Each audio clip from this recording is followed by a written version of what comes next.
회개하라 천국이 가까웠다 이 부분을 이제 마태복음 3장 2절하고 마태복음 4장 17절에 이렇게 기록되어 있습니다. 회개는 메타노에오라고 하는 말인데 자기의 마음을 바꾸다. 자기가 행한 것에 대해 유감스럽게 여기다. 이거 사전에 나온 걸 이렇게 쓴 겁니다. 그 다음에 히브리어로는 슈브 혹은 나함이 있는데 이것은 머리로만 바꾸는 것이 아니라 마음, 생각, 전인격을 다해 계획, 작정, 행동들을 바꾸고 돌이키는 것을 의미한다라고 옥스포드 성경 주석에 나와 있는 걸 그대로 이제 써봤습니다. 그러니까 이 마음을 바꾸고 뜻을 바꾸고 행동을 바꾸는 것 뭐 이렇게 이제 회개하라 이렇게 되어 있습니다. 회개는 좋은 겁니다. 회개는 당연히 해야 하는 거고 또 회개를 해서 좋은 거죠. 거룩하게 살아라. 죄 짓지 말고 돌이켜라. 굉장히 좋은 겁니다. 근데 오늘 우리가 이런 얘기를 하는 이유는 그러나 우리는 한 가지 생각해야 돼요. 회개는 구원의 조건일까? 그러면 회개는 굉장히 좋은 거지만 회개는 구원의 조건인가? 그러면 반드시 구원은 회개로 얻는 것인가? 믿음도 필요하지만 회개도 필요한 것인가? 그래서 회개가 믿음과 똑같이 구원의 조건이 될 수 있는가 하는 부분이 부담스럽고 이게 이제 문제가 되는 거죠. 회개라는 것이 좋은 건데 이것을 구원론에 적용시켜버리면 또 의문이 가버리는 거죠. 그래서 제가 그 부분을 좀 오늘 함께 나눠보려고 하는 겁니다. 여러분, 그럼 우리가 이런 걸 알아야 돼요. 하나님은 항상 절대 진리를 선포하고 계시하신다 라는 걸 우리가 창세기를 배우면서부터 우리가 지금까지 왔어요. 나중에 이제 선악과 언약과 그리스도의 복음 요 시리즈를 계속 하면 이제 그 얘기 또 나오겠지만 제가 그 내용을 좀 너무 빨리 얘기하는 것 같아서 점차 이제 하기로 할 건데, 창세기에 보면은 창조 자체가 절대 진리예요. 창조가 절대 진리를 계시하는 거고, 창조를 했다는 것 자체가 하나님, 또 하나님의 나라, 또 영원한 천국, 그것을 선포하고 알려주시고 계시하신 것이 창조다. 창조를 통해 영원한 하나님의 나라를 알리시고 싶었던 거예요. 여러분, 창조된 세계가 영원한 나라가 아니고 창조라는 것은 영원한 나라를 위한 하나의 하나님의 어떤 모형을 제시하시고 계시하시고 선포하고 알려주신 것이다. 창조가 전부가 아니에요. 요한계시록을 가야 돼요. 요한계시록의 영원한 새하늘과 새 땅의 완성을 우리가 함께 봐야 그게 하나님의 나라의 이 전체의 그림을 알 수가 있는 거예요. 그래서 이 창조라는 것만으로도 이미 하나님은 절대 진리를 계시하신다. 그러니까 하나님은 항상 그렇게 하세요. 항상. 그래서 절대 진리라고 하는 것이 바로 하나님, 또 하나님의 나라, 또 하나님의 나라의 영생, 그리고 하나님의 나라의 영생을 얻는 사닥다리, 바로 그 그리스도, 이것이 절대 진리란 말이죠.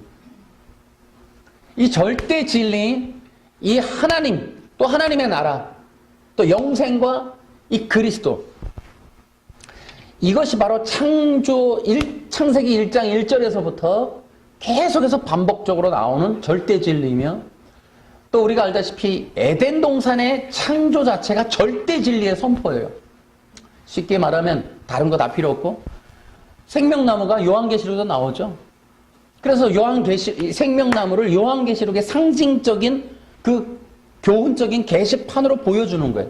영원한 나라에 있는 생명나무 그림, 이것들이 다 절대 진리. 그러니까 에덴 동산의 창조 자체의 그 틀과 에덴 동산의 창조의 방법과 어떤 모든 소품들은 전부 절대 진리인 영원한 하나님의 나라를 계시하시는 거로 알 수 있다라는 거예요. 이 선악과 언약도 마찬가지예요. 선악과 언약도 절대 진리 중에 절대 진리다. 하나님의 나라가 무엇이며 영생이 무엇이고 영생이 어떤 건지를 알려주는 게 선악과 언약이에요. 여러분 알잖아요. 먹으면 정령 죽으리라. 생과 사를 조건으로 하는 하나님과 인간의 이 언약, 그 언약 정확히 보여주는 것은 영생이 있음을 알려주고 영생의 길을 알려주고 영생을 누리는 하나님의 영원한 나라의 삶을 알려주는 절대적 진리의 계시를 하는 것이 선악과 언약이죠. 그래서 이 에덴동 그뿐만 아니죠. 이 창세기에 나오는 또 창조된 모든 것들은 절대 진리의 계시다라는 건데, 나중에 또 우리가 자세하게 하고 싶은데, 하나 더 하자면 창세기 3장에 나오는 인간의 타락과 범죄는 무엇인가? 다 빼고라도 바로 절대 진리를 거부하고 사탄은 절대 진리를 왜곡하고 인간은 절대 진리를 거부하는 거죠. 그래서 그러한 그 절대 진리를 거부함으로 인하여 사탄과 인간이 앞에서 만드는 그 진리가 거짓 진리가 무엇인가 하면 지상낙원, 육체영생. 이거는 나중에 얘기를 해야 되는데, 어쨌든 이러한 절대 진리가 하나님의 나라의 이 계시다라고 하는 것들이 계속 나오는데, 자, 이 얘기를 하는 것은 뭐예요? 예수님이 오셨어요. 절대 진리 자체이시며 또 절대 진리를 알리시기 위해서 오신 예수님이 알리신 4장 17절에 비로소 이제 복음을 전파할 때 첫 마디가 회개하라, 천국이 가까웠다. 이것이 의미가 뭐냐? 절대 진리의 선포이며 절대 진리의 계시다. 창조주 하나님 자체이시고 생명 그 자체이신 예수님이 오셔서 절대 진리를 말씀하시는 거예요. 주의 종들을 통해 역사마다 시대마다 계속해서 반복적으로 이 주의 진리를 말씀하셨던 그 예수님, 말씀 자체이신 예수님이 오셔서 그 말씀의 진리인 그 하나님 나라, 그것을 선포하러 예수님이 오셨고 그 일을 하러 지금 하고 계시다라는 것을 우리가 이제 알 수가 있습니다.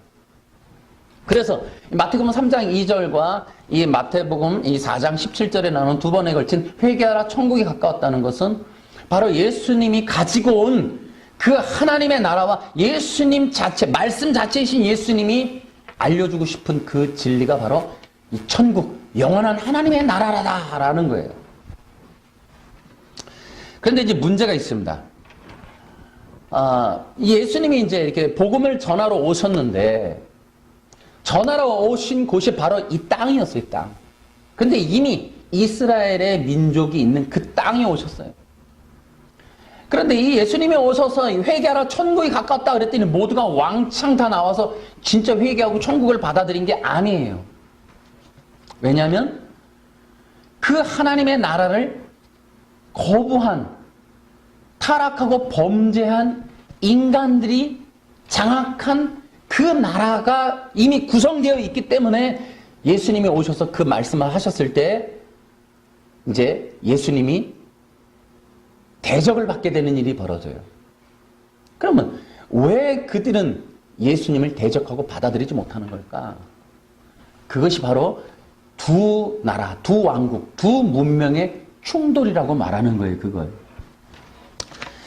자, 이것이 무엇인가 하면 예수님이 초림하셨을 때 예수님 당시의 그 백성들과 이스라엘 그 나라, 그 민족은 이미 바벨론 종교, 바벨론 신학, 바벨론 문명으로 장악되어 있었어요. 그것이 무엇인가?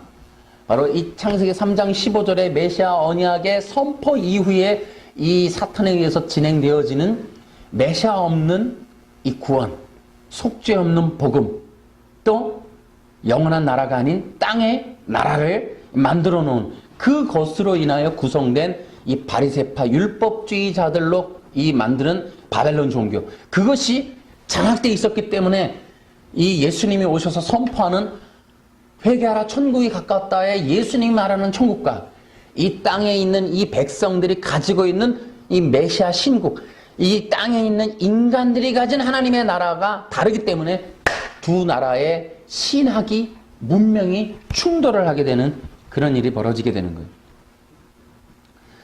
그래서 마태복음 3장 2절은 예수님이 가져오신 하나님의 나라가 무엇인지를 한마디로 뻥 하고 터뜨리는 그러한 메시아의 선포이시죠. 그런데 이 두 문명이 왜 충돌을 하는 거냐? 바로 이 이스라엘 백성들은 이 땅에서의 영원한 천국을 이미 구상하고 있었어요. 그리고 예수님을 통해서 영원한 하나님의 나라를 가야 한다는 그것이 이미 덮여 있었어요. 그래서 이 이스라엘 백성들의 이 신앙이라는 것은 무엇이냐면 이스라엘의 민족이 강해지는 것. 이스라엘의 민족이 로마를 이기고 가나안을 이기고 부자가 되는 이 땅에 육체 영생과 지상 낙원을 이루는 이러한 바벨론 신학이 장악되어 있었기 때문에 예수님의 제자들조차도 예수님이 오셔서 나 십자가에 죽을 거다, 나 3일 만에 살아날 거다라는 것을 이해를 못하는 거예요. 그래서 이 이스라엘 백성들이 가지고 있었던 이 복음과 이 하나님 나라의 이 사상이 어떤 거냐면 민족적이며 혈통적이며 현세적이고 이 세속적인 하나님의 나라 신학을 가지고 있었다라는 거예요. 그래서 그들에게 약속된 메시아가 오신다는 것을 알고 있었지만 그분이 오시면 이스라엘을 부강하게 또 이스라엘의 왕으로서 오시는 말 타고 오시는 다윗의 후손으로 오시는 인간적인 왕으로 장군으로 대장으로 오시는 사령관으로 오실 그 메시아의 자손이 오시면 이스라엘이 강력한 나라가 되고 이스라엘이 가나안으로부터 또 포로로부터 압제로부터 벗어나게 될 것이다 라는 이러한 잘못된 인본주의 이 하나님 나라 사상을 가지고 있었다는 거예요. 그것 때문에 예수님이 오셔서 말씀하시는 영원한 하나님의 나라를 이해할 수 없는 그런 상황에 놓이게 되는 거죠. 그러면 예수님이 말씀하시는 하나님의 나라는 어떤 나라냐? 이스라엘의 민족이며 혈통적인 하나님의 나라가 아닌 바로 죄와 사망이 없는 영원한 죄가 없는 거룩한 영원한 하나님의 나라라는 거예요. 하나님의 왕으로 통치하시는 영원한 영생의 나라를 예수님이 말씀하시는 거예요. 그렇기 때문에 그 나라는 이스라엘만의 것도 아니고 이스라엘 혈통적인 것도 아니고 그 단지 어떤 바리새파 율법주의 율법책으로 만들어지는 율법을 행동적으로 지키는 자들에 의해서 이루어지는 그것이 아니라 진정으로 죄가 씻겨지고 죄와 사망에서 건진받은 그런 하나님의 나라의 백성들로 이루어지는 하나님의 나라를 말하고 있는 거예요. 그렇기 때문에 그 나라를 위하여서는 반드시 약속된 메시아 곧 속죄의 제물 죄를 위해서 죽으시고 인간들을 구원해 주실 메시아가 오실 것이라고 하는 그 메시아의 올바른 신앙 그것으로 인하여 하나님의 나라가 완성될 것이다 라고 하는 이러한 십자가 복음의 하나님의 나라의 이 도래와 인간 세속주의 바벨론 신학으로 이 만들어진 이 인간 땅의 이 하나님의 나라의 신학 두 개가 충돌이 나는 것이 바로 이 예수님이 초림했을 당시의 문제였어요.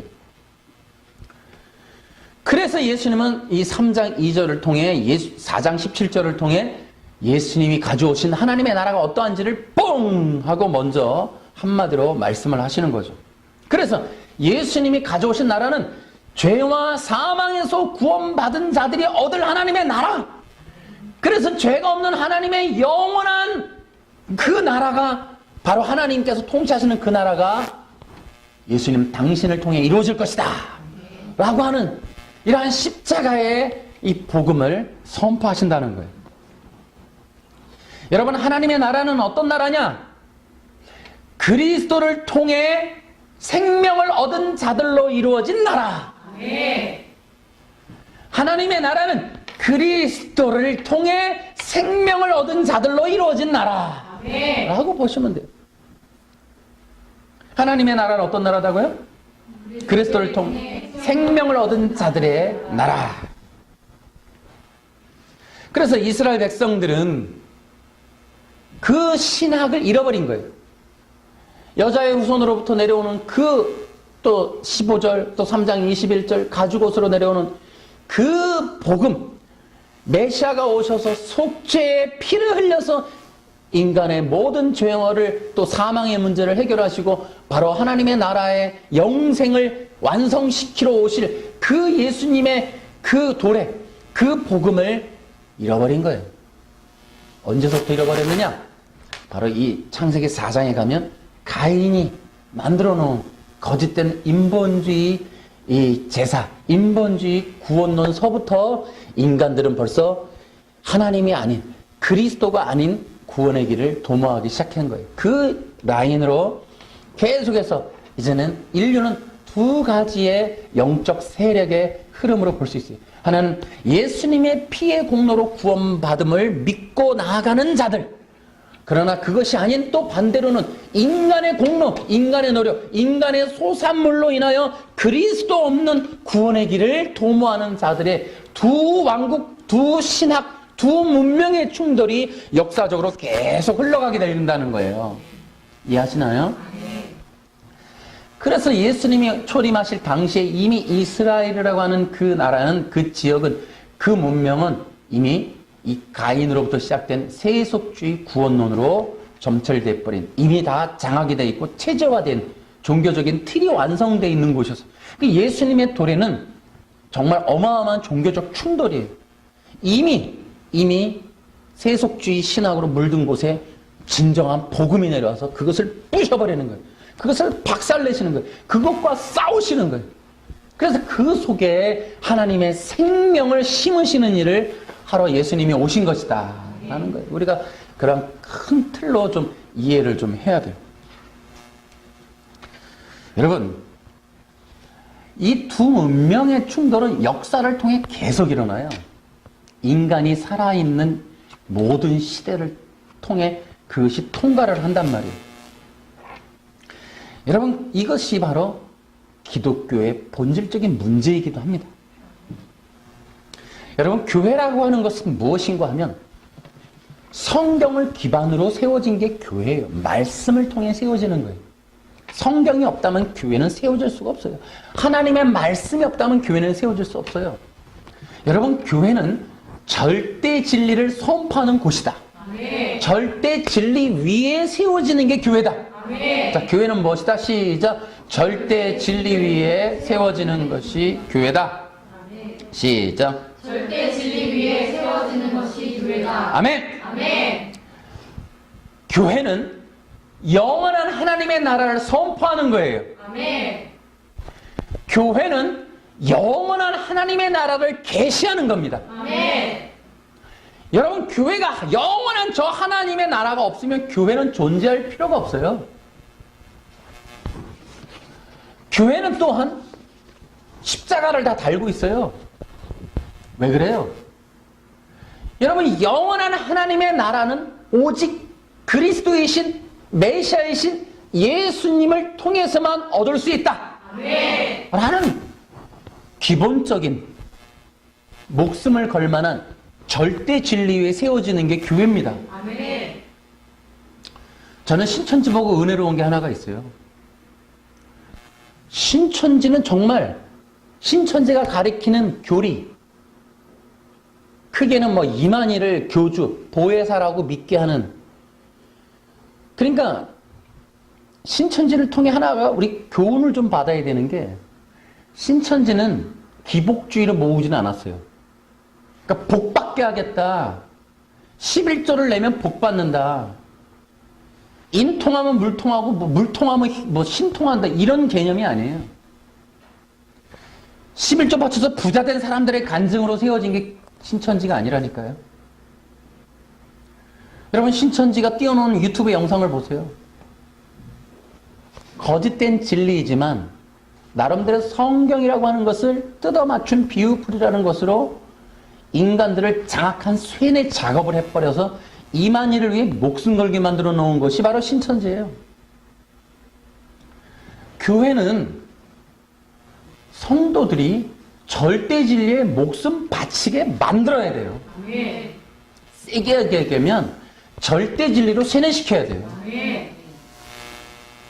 어떤 일이 있어도 교회는 여기가 아니라 저 영원한 하나님의 나라가 있음을 기억하고 그걸 마음에 새기고 사는 사람들로 되게 해야 돼. 아멘. 그 영원한 하나님의 나라를 갈 수 있는, 영원한 하나님의 생명을 얻을 수 있는 유일한 길이 예수님밖에 없다는 절대 진리를, 그거를 새기고 목숨 걸 수 있는 사람들로 만들어 내도록 해야 하는 곳이 교회입니다. 아멘. 교회 가서 성공하는 비법 들으러 가는 것이 절대 아니에요. 그래서 희말이 하나도 없는 거예요, 이게 지금.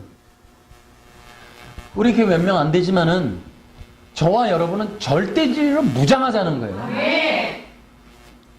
여러분 절대 진리에 목숨 거시겠습니까? 네. 누가 와도 지상의 천국이 아닌 영원한 하나님의 나라가 있음을 거짓이라고 말하고 하나님의 나라가 여기라고 말할 때 우리는 아니오라고 그러다가 죽을 수도 있는, 그러다가 내 업을 빼앗길 수도 있는 일이 생겨도 미쳤어?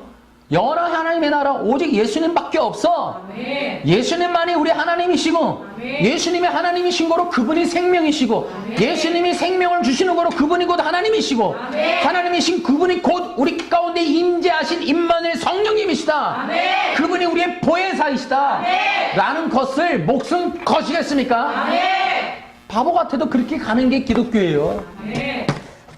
광신도 만드는 게 아니라 그게 진짜 기독교인 되는 거예요. 아멘. 적당하게 일주일에 한 번씩 가서 그냥 좋은 이야기, 자녀 교육 얘기, 사업하는 얘기, 복 받는 얘기, 인격적인 얘기, 대인관계 얘기 이런 걸 들으면 고상한 엘리트적인 현대적인 인격적인 기독교인이라고 여겨진다고 생각하는 것 자체가 이미 그 썩은 거예요. 그게 변질된 기독교, 죽은 기독교라는 거죠. 네. 성경 어디 보면 그게 나와요? 그랬으면 히브리서 11장에 기록되지 말았어야지. 믿음으로 죽어간 사람들의 얘기, 바울의 고난받는 얘기. 그럼 바울도 뭐라 그래요? 내가 십자가 얘기를 안 했더라면 이렇게 고난받지 않았을 것이다. 그래서 자울, 이건 어쩔 수 없다는 거예요. 십자가 얘기를 안 해서 그게 진리니까 말하는데 때린단 말이에요. 감옥에 가둔단 말이에요. 이게 따돌린단 말이에요. 핍박한단 말이에요. 왜? 절대 진리는 그런 거예요. 절대 진리는. 그 절대 진리를 우리가 믿음으로 사는 게 기독교인인데 그 믿고 살겠다는데 그게 힘들다 말이야. 그걸 광신도라 말하고 그렇게 확실하게 믿으면 무슨 마치 불량한 신도, 지나친 성도라고 생각하는 경향이 많단 말이에요. 너무 지나친 기독교인이라고. 엉터리 같은 신학이, 바벨론 신학이 한국을 점령해 버렸습니다. 그래서 사람들은요, 지금도 이제 교회라고 하는 것이 세속화되고 인본주의가 되면은 가장 먼저 드러나는 이게 현상이 뭐냐면 절대 진리를 말하지 못해요. 절대 진리를 선포하지 않는 거예요.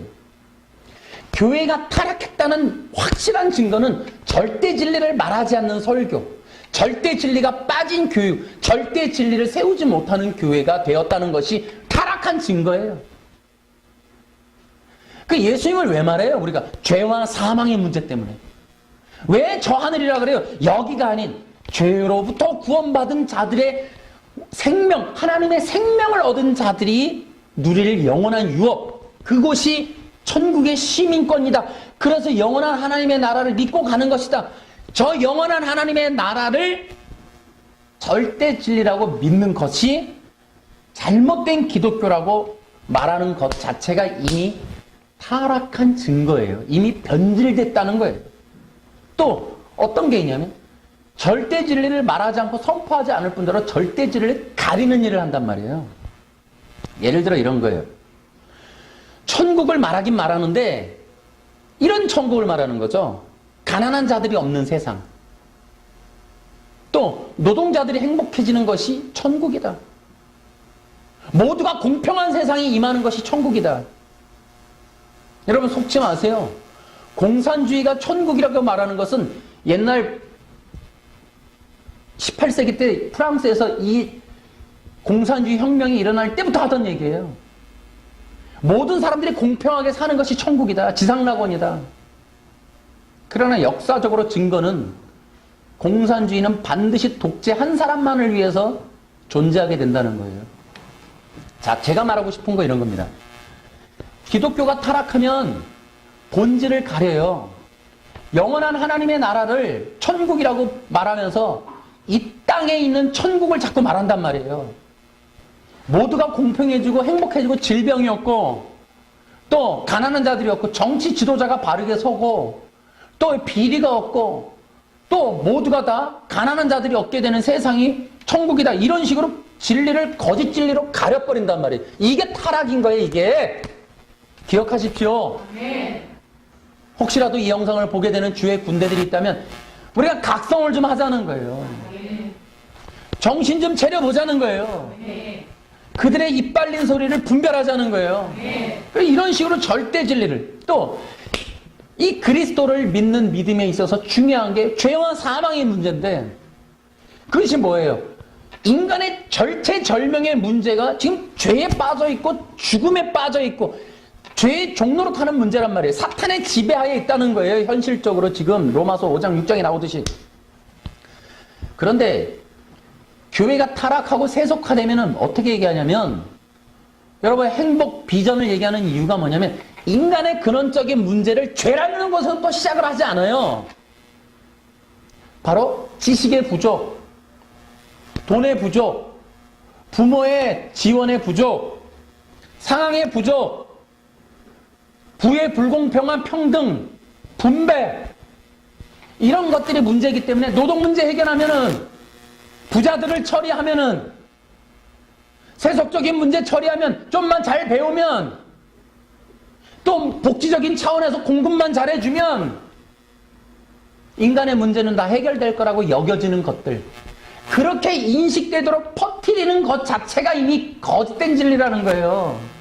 아멘? 그것이 교회이면 교회는 타락하고 세속화된 거고, 정치가 그렇게 하는 것도 바로 그 절대 진리를 가리는 거예요. 이해하시겠습니까?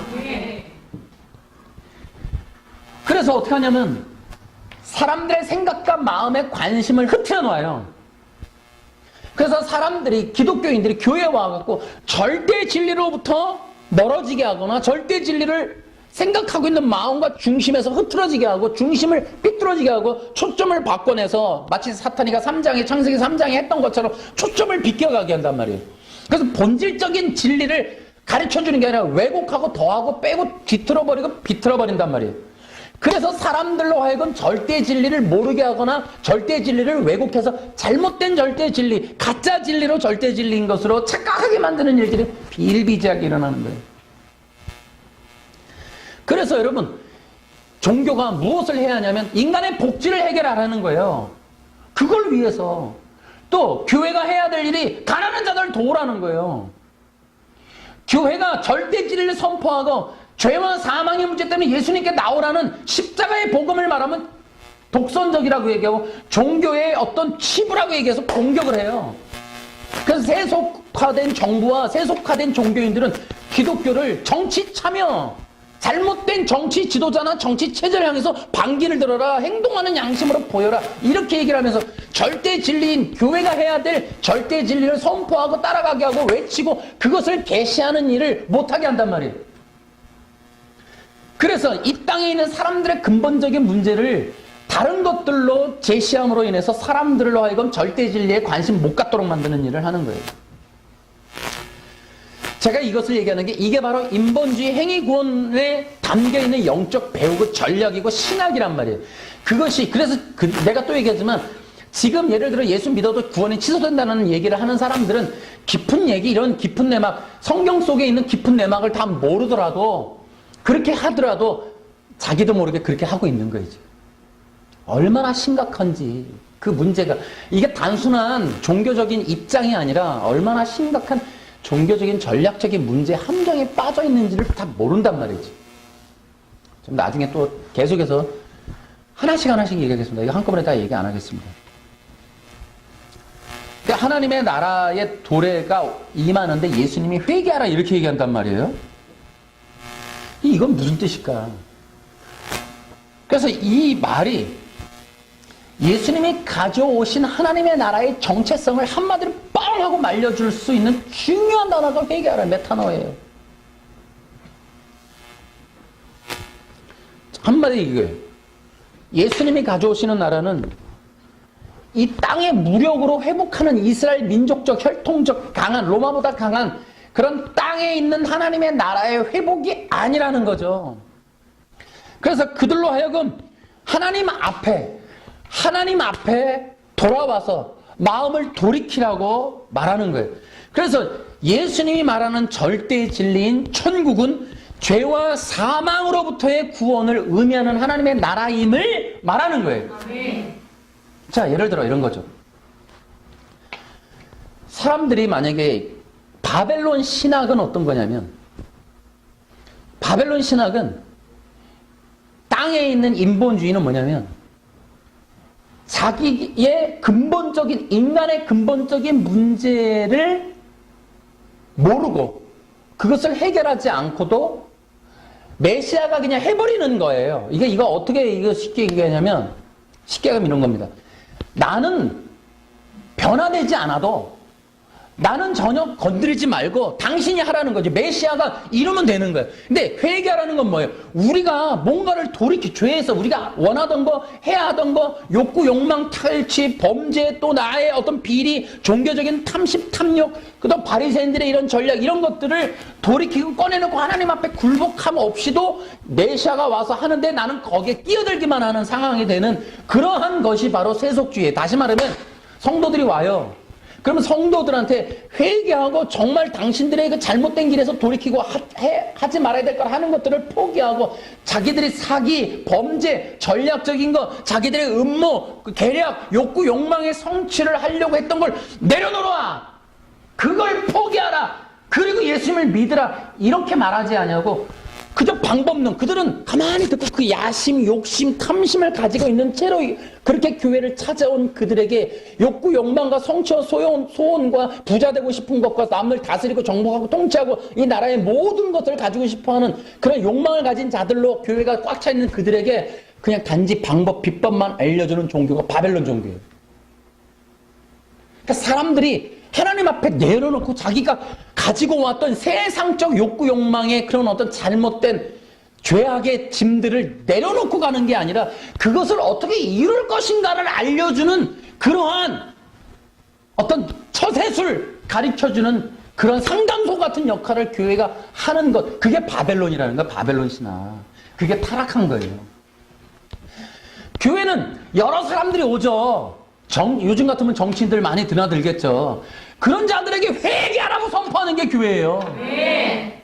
야심과 야망과 더러운 욕망을 가지고 교회에 온 자들이 덥석와 그 어떻게 하면 내가 그것을 이룰까 신적인 도움을 받아서 나에게 어떻게 하면 그런데 교회나 목사가 가르쳐주는 비법을 통해 또 사람들에게 얼굴을 알림으로 인하여 내 욕구 욕망을 어떻게 성취할까를 고민하고 찾아온 자들에게 덥석에서 너희들의 속마음을 다 털어놓고 더러운 야망과 더러운 속마음을 꺼내놓고 회개하라 이렇게 얘기하지 못하는 거 말하는 거예요. 이해되시나요? 네.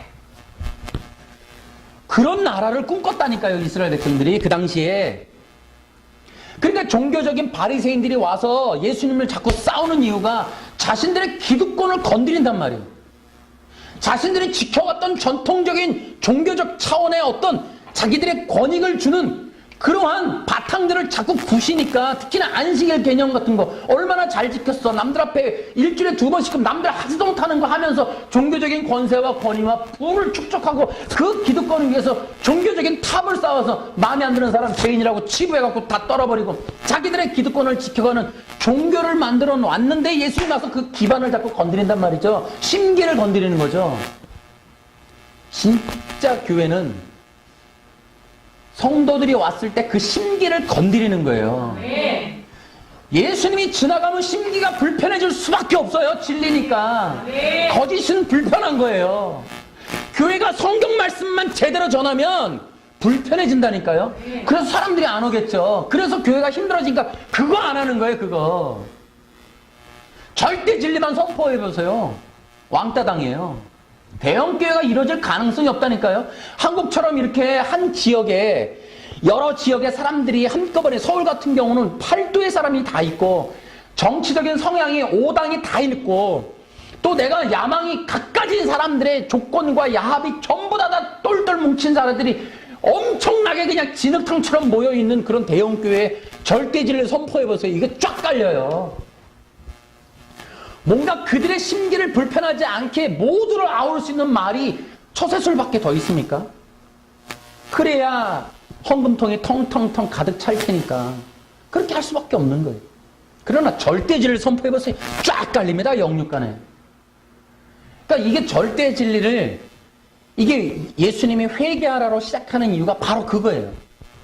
그 당시의 사람들로 하여금 야망과 종교적인 이 어떤 성공과 목적, 성취를 꿈꾸는 자들에게 메시아가 와서 안 해주는, 하나님의 나라를 빨리 회복하지 않아서 가난하고 로마를 쳐부시지 않아서 괴로워 죽겠고 하는 것에 빨리 안와주시는 메시아나 하나님에 대해서 등 돌리고 분노를 갖고 있고 원한을 갖고 있고 불평불만하는 그 백성들에게 당신들이 죄인이라고 하는 사실을 알려주고 탁 열어놓고 하나님 앞에 와서 굴복하라고 하는, 회개하라 돌이키라는 그 메시지를 통해 진짜 근원적인 문제가 사회나 체제나 나라의 문제가 아닌 인간의 궁극적 죄의 문제임을 직시하게 해준단 말이에요.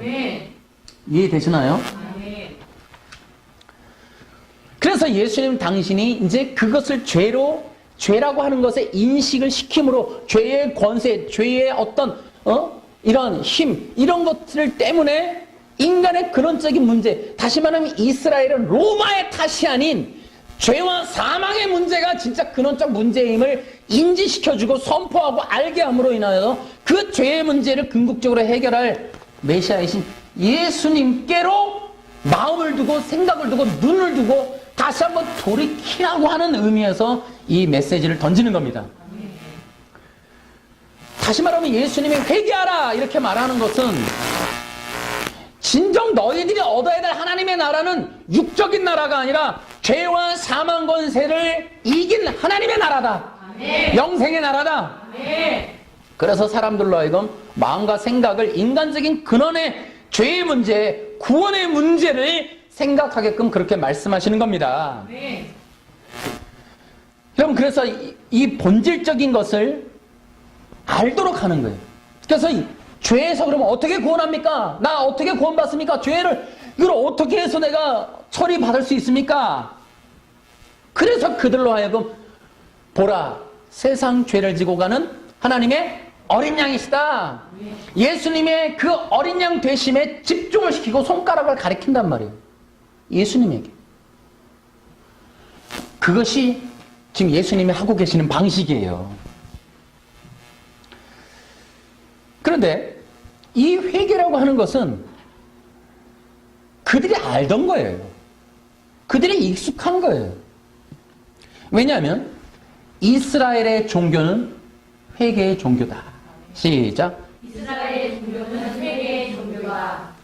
여러분, 구약의 이스라엘의 그 회개, 그 종교, 성막, 성전 제사는 이 회개로부터 시작하는 거예요. 회개가 기본이에요.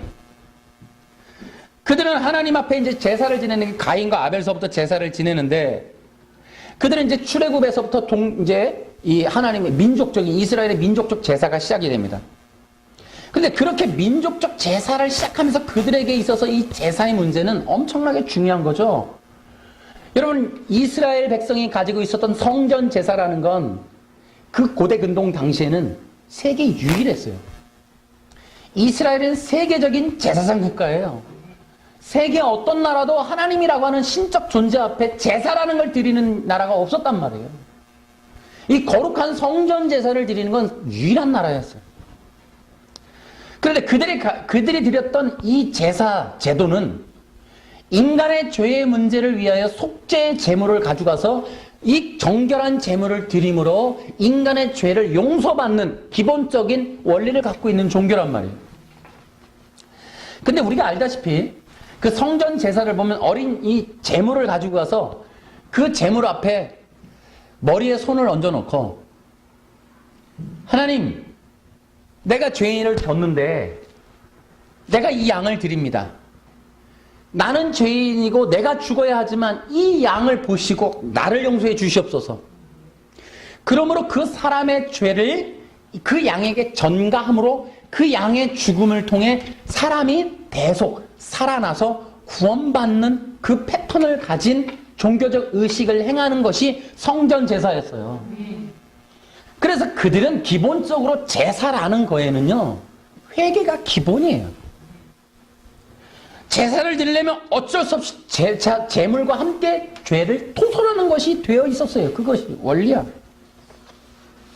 그래서 죄를 위하여 제물을 드리고, 제물을 드림으로 인하여 그들이 어떤 죄를 지었는지를 알게 되고 고백하게 되고 시인하게 되는 거예요.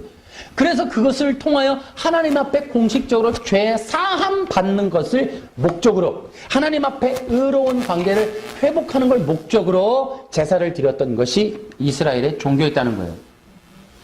지금 이제 우리를 생각하면 이걸 쉽게 얘기하면 우리는 예수님을 왜 믿어요? 그러니까 우리가 이스라엘의 구약의 종교를 비교해서 보면 우리는 개념 없는 믿음이고 개념 없는 종교라니까요.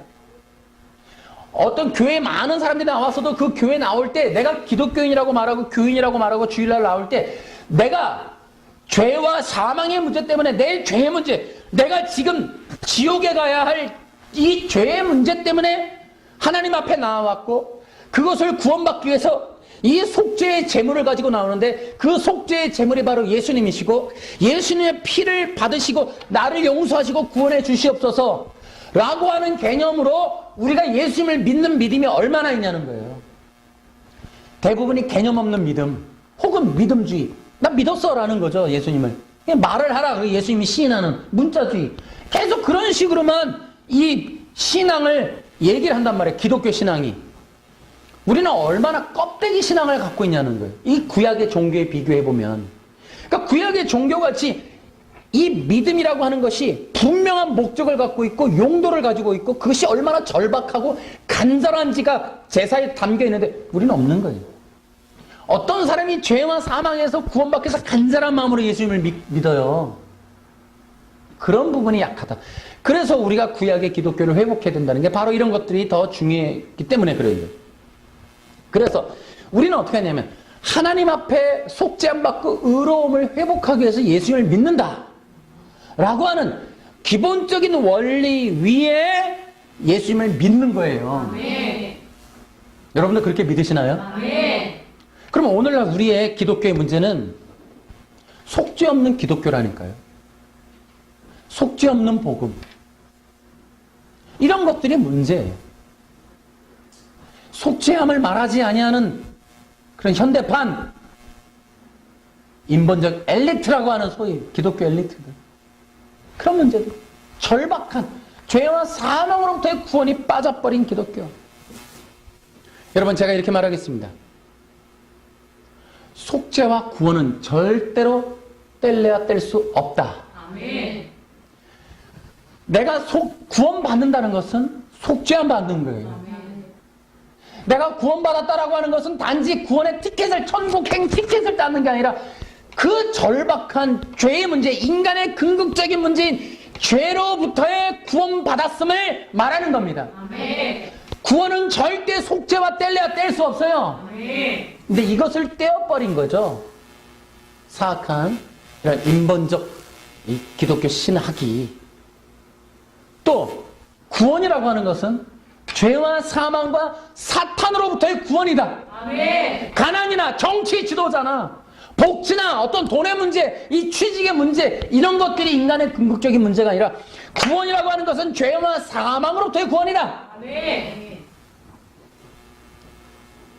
이것을 우리는 분명하게 기억을 해야 돼요. 우리가 예수님을 왜 믿어요? 바로 이런 구원, 속죄 받는 구원 때문에 그렇습니다. 그렇기 때문에 우리의 문제를, 그래서 이 죄의 문제를 간과하고는 절대로 믿음을 말해서는 안 된다. 아멘. 그런데 이 바로 예수님을 우리가 믿을 때 내가 죄에서 용서받기를 원해서 나는 정말 죄와 사망으로도 구원받기 위해서 예수님을 믿는 거예요. 그래야 예수님을 통해 내가 구원받으니까. 내가 제물을 드렸을 때 그 제물로 인하여 내가 속죄함을 받는 거예요. 제물로 드리는 행위는 있지만 제물로 드리는 행위 자체가 구원이 아니라 제물로 드림으로 인하여 그 구속의 일을 행하시는 제물의 죽음과 이 피, 그것을 통해 내가 구원을 받는 거예요.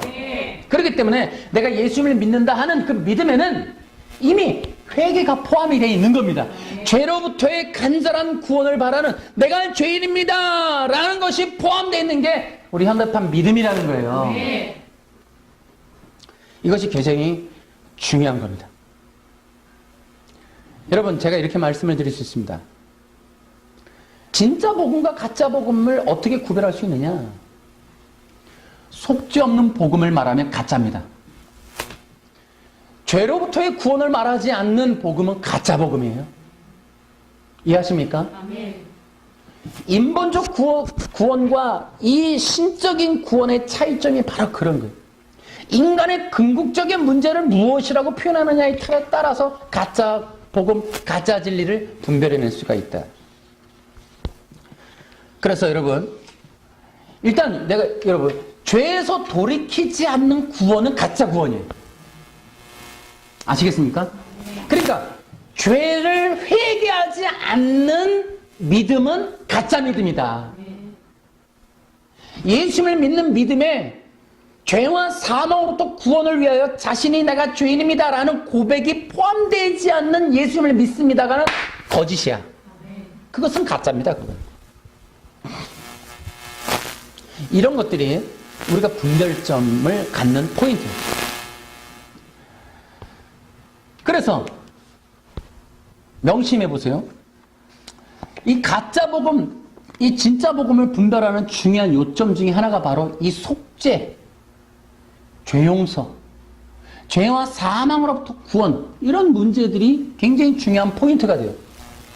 이런 것들을 말하지 않는 복음, 진리, 설교는 가짜다 라고 볼 수가 있어요. 그래서 여러분, 우리는 반드시 죄 속죄를 위한 회개가 포함된 믿음을 말해야 하고, 그 믿음으로 인하여 구원을 받게 된다고 하는 것을 말해야 합니다. 아멘. 그래서 반드시 우리의 구원은 이 어린 양 대신 예수님의 십자가의 죽으심과 부활을 통하여 우리가 얻게 되는 것이고, 그 십자가의 죽으심과 부활을 믿는 믿음으로 구원받는다 라는 것이 반드시 되어야 합니다. 아멘. 그렇다고 해서 우리가 하는 회개가 구원의 조건이 되는 것은 절대 아니라는 사실이에요. 아멘. 인간이 예수님을 믿으면서 자신의 죄에 대해서 회개를 하고 시인하고 예수님을 믿는 거지만, 회개는 구원의 조건이 되는 것이 절대 아닙니다. 어떤 분이 이 회개가 구원의 조건인 것처럼 말하는 분이 있더라고요. 영상에 보니까. 여러분한테 분명히 말씀을 드릴게요. 회개는 구원의 조건이 아니라 놀랍게도 믿음의 조건입니다. 아멘. 그 잘못한 거예요. 따라해 봅시다. 회개는 구원의 조건이 아니라 구원의 조건이 아니라 믿음의 조건이다. 믿음의 조건이다. 정말 잘못하신 거예요. 제가 해볼 테니까 한번 따라해 보세요. 회개는 구원의 조건이 아니라 믿음의 조건이다. 회개는 구원의 조건이 아니라 믿음의 조건이다. 진정한 믿음은 회개를 포함한다. 회개를 포함한다. 회개 없는 믿음은 거짓이다. 회개 없는 믿음은 거짓이다. 회개는 구원의 조건이나 공로가 아니라 믿음의 절대 조건입니다. 아멘. 정말 잘못한 거예요. 인간의 구원은 예수님의 십자가의 속죄로만 이루어지는 거예요. 아멘. 여러분, 다른 것은 절대로 그 자리를 대체할 수 없고, 예수님의 십자가에 죽으시는 공로에 인간의 공로가 단 0.1%라도 끼어들게 해서는 안 됩니다. 아멘. 교묘한 말장난으로 회개라는 단어가 성경에 마태복음에 이렇게 기록되어 있는 것을 빌미로 회개가 마치 구원의 조건인 양 말하는 어리석은 주장들을 분별하시기 바랍니다. 아멘. 좀 세게 얘기하면 성경을 모른 거예요. 아멘. 단어 풀이만 본 거예요. 단어 풀이. 회개는 구원의 조건이 아니라 믿음의 조건이다. 아멘. 선포합니다, 여러분. 인간이 죄와 사망에서 구원받을 수 있는 유일한 길은 예수 그리스도가 십자가에서 죽으시고 부활하심으로 이 모든 죄와 사망의 권세를 깨뜨리신 이 사실을 인간이 믿음으로 받아들일 때만 얻을 수 있는 겁니다. 아멘. 그러나 예수님을 믿는 믿음에 속죄 없는 믿음, 회개 없는 믿음, 가짜 믿음, 말로만 하는 믿음, 믿음이라는 말만 시인하는 믿음, 이런 것이 가짜인 거고 이런 것을 분별해야 되는 거예요. 아멘. 그 믿는 믿음이 예수님 앞에 회개하고 자복하고 예수님 앞에 죄인임을 인정하면서 내가 구원받아야 된다고 하는 절박한 그러한 심정과 마음으로 예수님, 내가 예수님을 나의 구세주로 믿습니다 라고 말하는 거예요. 그게 시인하고 고백하는 겁니다. 그런 마음과 그런 내용이 없는 믿음, 그게 가짜인 것이 문제인 거예요. 아무 내용이 없는 믿음, 믿음주의, 이것이 문제라는 거예요. 그걸 모른 채로 인간이 하는 회개가 마치 구원을 얻을 수 있을 거라고 하는 멍청한 이론이 아니면 악한 이론이라 둘 중에 하나, 몰라서 그렇게 말하는 거가 있고 전략적으로 바벨론 신학을 알고 하는 경우가 있어요. 두 사람 다 잘못이에요, 그거. 절대로 여러분, 죄와 사망의 권세는 인간이 해결하는 게 아니에요. 죽음의 문제를 인간이 해결할 수 없어요. 예수 그리스도의 십자가의 죽으심의 피가 들여졌을 때 휘장이 찢어지는 겁니다. 그게 히브리서의 8장에 나오잖아요. 휘장을 지나 담대히 가라. 예수님의 찢겨진 몸으로 나아가는 겁니다.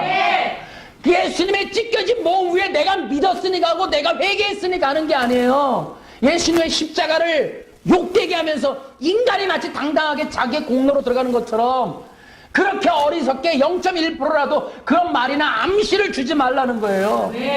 회개가 무슨 구원의 공로, 말도 안 되는 소리, 그것은 어리석은 소리, 무식하고 무지한 소리다. 회개는 믿음의 조건이라. 믿음 안에 뭘 믿어야 될지, 왜 믿어야 될지, 어떻게 믿어야 될지 아무것도 없는 채로 예수님을 믿습니다 가르친 게 문제지. 회개가 어떻게 구원의 조건이 돼요? 믿음의 내용이지. 우리가 이런 것들을 분별하자. 그래서 예수님, 믿음 없는, 내용 없는 믿음, 아무것도 모르는 믿음, 말만 하는 믿음, 문자주의 믿음, 이런 걸 가르쳤기 때문에 껍데기 신자, 거짓 신자, 잘못된 신자, 이게 외형적인 신자, 가식적이고 외식적인 신자가 이렇게 드글드글되게 만든 원인이고, 그런 자들이 교회 안 나오는 건 구원의 소멸이 아니라 원래 그들은 구원받아 본 적이 없다는 거죠. 구원받은 적이 없다고 말하는 것이 뭐가 나쁘냐는 거예요. 그들이 진짜 믿음을 합한 적이 없는데, 진짜 예수님을 구세주라고 믿어본 적이 없는데, 자기의 죄와 사망의 문제를 해결하기 위해서 이 예수님의 십자가 앞에서 굴복하고 자기 죄를 토설하고 자기 죄를 내려놓고 자기가 가던 길 욕구, 욕망을 성취하던 모든 걸 내려놓고 예수님을 구세주와 주님과 왕으로, 통치자로, 인도자로, 창조주로 모시고 그분을 따라 살겠다고 각성하고 그것을 결단하고 나아가고 마음을 드리는 그 일이 없는 게 문제지. 그런 것이 없는 믿음을 말하는 게 문제지. 그러니 그런 믿음이 없이 구원 못 받은 자들이, 그런 자들이 많은 것이, 당연히 그런 자들이 교회 안 나오는 건 당연한 거고, 그런 자들이 믿음을 받아보지 못하고 한 번도 예수님 앞에 굴복한 적이 없는 자들이 교회 안 나오는 게 무슨 구원의 소멸이야. 구원을 그렇게 함부로 얘기하냐고. 구원을 받을 수 없는 자들이 교회 안 나오는 걸 구원의 소멸이라고 말하면 구원에 대한 모욕이죠. 예수님의 십자가에 대한 모욕이죠. 말도 안 되는 소리로 예수님의 십자가를 폄하하고 인간의 공로를 0.1%라도 넣어서 예수님의 십자가를 모욕하려고 하는 그런 거짓된 인본주의 행위고는 이 모든 걸 부셔버립시다. 이걸 다 배척해야 돼요. 그 영적인 배후가 얼마나 심각한 일인데. 제가 마지막 페이지에 왔네요. 어차피 애가 할 말이 있습니다. 여러분, 어쨌든 한마디 더 결론적으로 더 하자면 회개는 믿음의 조건이라는 것. 분명히 기억하십시오. 아멘. 제가 이렇게 마지막 결론을 할게요. 저는 이렇게 메시아의 군대들에게 고합니다. 제가 마지막에 이렇게 썼어요. 여러분, 행위구원을 주장하면서 예수님의 구원을 부분으로 만들고 십자가를 가리고 그리스도가 아닌 구원의 통로를 만들려고 하는 행위구원론자들의 전략들, 영적인 전략과 그들을 우리는 분별해야 돼요. 아멘. 이런 걸 계기로. 여러분, 우리는 분명히 메시아의 군대들은 들으세요. 그들은 절대로 입장 바꾸지 않습니다. 우리가 우리의 길을 분명히 가면 되는 거예요. 아멘. 행위구원론자들은요, 쌓아놓은 게 있고 말한 게 있고 지나온 게 있고 자기들이 이미 선포한 게 있기 때문에 돌이키지 못합니다. 그들은 돌이키지 않을 거예요. 끝까지 이런 얘기나 또 이 영상을 통해 또 빌미를 잡아서 또 만들어내겠죠. 이 싸움은 끝나지 않아요. 어차피 가인서부터 지금까지 내려온 싸움이니까 안 끝나요. 제가 분명하게 말하면 기독교 외에 모든 종교는 행위구원입니다. 아멘. 충격적인 얘기예요. 또 기독교 안에 행위구원은 이 세 가지가 있어요. 로마 카톨릭이 행위구원을 말합니다. 그 다음에 이단들이 행위구원을 말해요. 또 한 부류가 알미니안 부류예요. 이 사람들. 기독교 안에 행위구원을 말하는 자들이에요. 개혁주의는 내용이 없는 믿음을 많이 말해서 그렇지 어쨌든 십자가의 구속만을 말합니다. 아멘. 뭔지도 잘 모르고 말하는 경우도 많아서 지금 문제가 생기는 거지. 여러분, 더 놀라운 사실은 이 전 세계적인 이런 시대적인 조류에 여러분 종교의 영향이 얼마나 큽니까? 근데 지금 종교적인 방향성을 보십시오. 운동. 지금 전 세계가 로마 카톨릭의 손아귀에 다 들어가 아직도 있어요. 제가 나중에 또 요 문제를 이제 그 행위구원론자들의 영적인 문제, 이 바벨론 신학을 더 설명할 때 이 선악과 언약을 얘기하면서 요 얘기를 더 해야겠지만은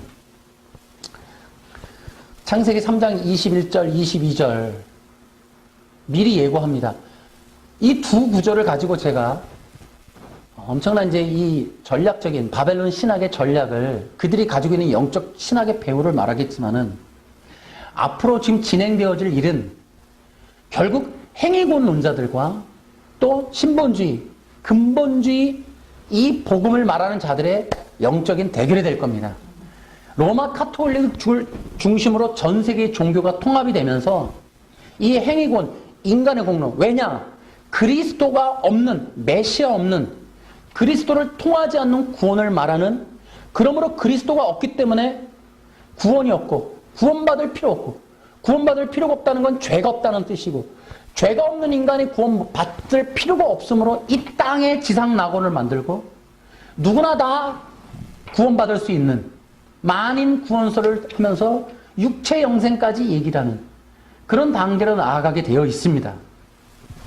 그렇기 때문에 이 근본주의, 절대 진리를 고수하려고 하는 이 근본주의자들을 그 기독교 무리들은 핍박의 대상이 될 수밖에 없어요.